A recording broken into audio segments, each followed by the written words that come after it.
అందరికీ నమస్కారం. విజయవాడ ఇవాళ మెగా అభిమానులతో ఒక ఎలక్ట్రిఫైయింగ్ వాతావరణం వచ్చింది. దానికి ముఖ్యంగా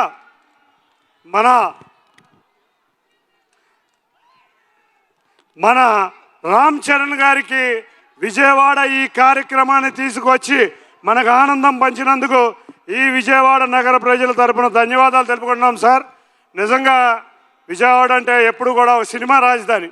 ఎన్నో శత దినోత్సవ వేడుకలు జరిగినాయి, ఎన్నో సిల్వర్ జూబ్లీలు జరిగినాయి. ఆ రోజు మేము చూస్తే 2003లో ఇంద్రా సిల్వర్ జూబ్లీ విజయవాడలోనే జరిగింది. ఆ రోజు సినిమా మహోత్సవం అంటే ఏంటనేది ఆ రోజు ప్రజలు యువత ఇక్కడ ఉర్రూతలగారు. అదేవిధంగా మెగాస్టార్ గారి తర్వాత ఎంతోమంది యువత, మా డిప్యూటీ సీఎం పవన్ కళ్యాణ్ గారు,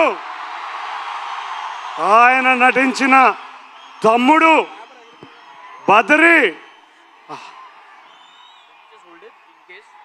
ఖుషి, ఇటువంటి ఎన్నో సినిమాల్ని యువత బ్రహ్మాండంగా ఈ విజయవాడే కాదు ఈ ఆంధ్రప్రదేశ్ నుంచి బ్రహ్మాండంగా ఆదరించారు సార్.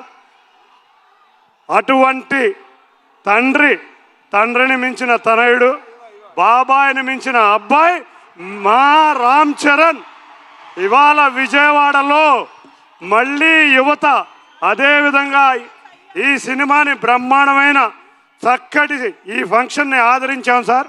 తప్పకుండా ఈ సినిమా ఎప్పుడో సూపర్ హిట్ అయిపోయింది. ఈ సినిమాని విజయవాడ నుంచి మంచి రికార్డులు మీకు అప్పచెబుతాం. ఆంధ్రప్రదేశ్లోనే మీరు అట్టాగో ఈ సినిమా పాన్ ఇండియా సినిమా బ్రహ్మాండమైన కలెక్షన్స్తో ముందుకు రాబోతుంది. ఇక యువత ఒక్కడ గుర్తుంచుకోండి, రామ్ చరణ్ గారి జీవితం అంత ఈజీ కాదు. ఒక క్రమశిక్షణతో, ఒక కష్టం అన్నీ తెలిసిన వ్యక్తి కాబట్టే ఆయన ఇవాళ గ్లోబల్ స్టార్ అయ్యారు, అవునా? కాబట్టి మీరందరూ ఆయన్ని ఆదర్శంగా తీసుకుని కష్టపడాలని మీ అందరినీ కోరుతున్నాం. తప్పకుండా సార్, మా ఇంకో కోరిక, ఈ విజయోత్సవ వేడుక మళ్ళీ విజయవాడలో కానీ ఈ ఆంధ్రప్రదేశ్లో అన్ని ప్రాంతాల్లో పెట్టాలని కోరుకుంటున్నాం.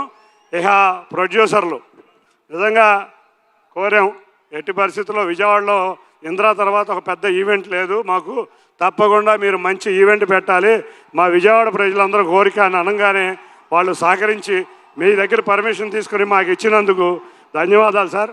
నేను కూడా ఆంధ్ర క్రికెట్ అసోసియేషన్ ప్రెసిడెంట్ని సార్. మీ సినిమాలో మీ బ్యాటింగ్ బ్రహ్మాండంగా ఉంది. మీ షాట్ని మేము ఏసీఏలో కాపుకి కట్టుకున్నాం సార్. ఆ షాటు రేపు మాకు ఏపీఎల్ స్టార్ట్ అవుతుంది 9వ తారీఖు నుంచి 30వ తారీఖు దాకా. ఆ షాటును మేము ప్రతి స్టేడియంలోనూ చూపించబోతున్నాం.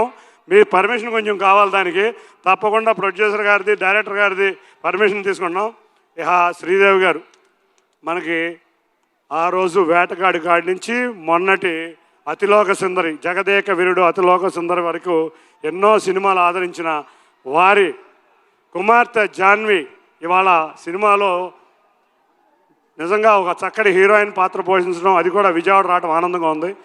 మా విజయవాడ వాసి జగపతి బాబు గారు, మీరు నిజంగా మా విజయవాడని ఇవాళ తప్పకుండా మీరు చాలా వెరైటీ పాత్రలో మీ సెకండ్ ఇన్నింగ్స్ చూస్తుంటే హీరోలను మించిన స్థాయిలో మీరు నడిచేస్తున్నారు సార్.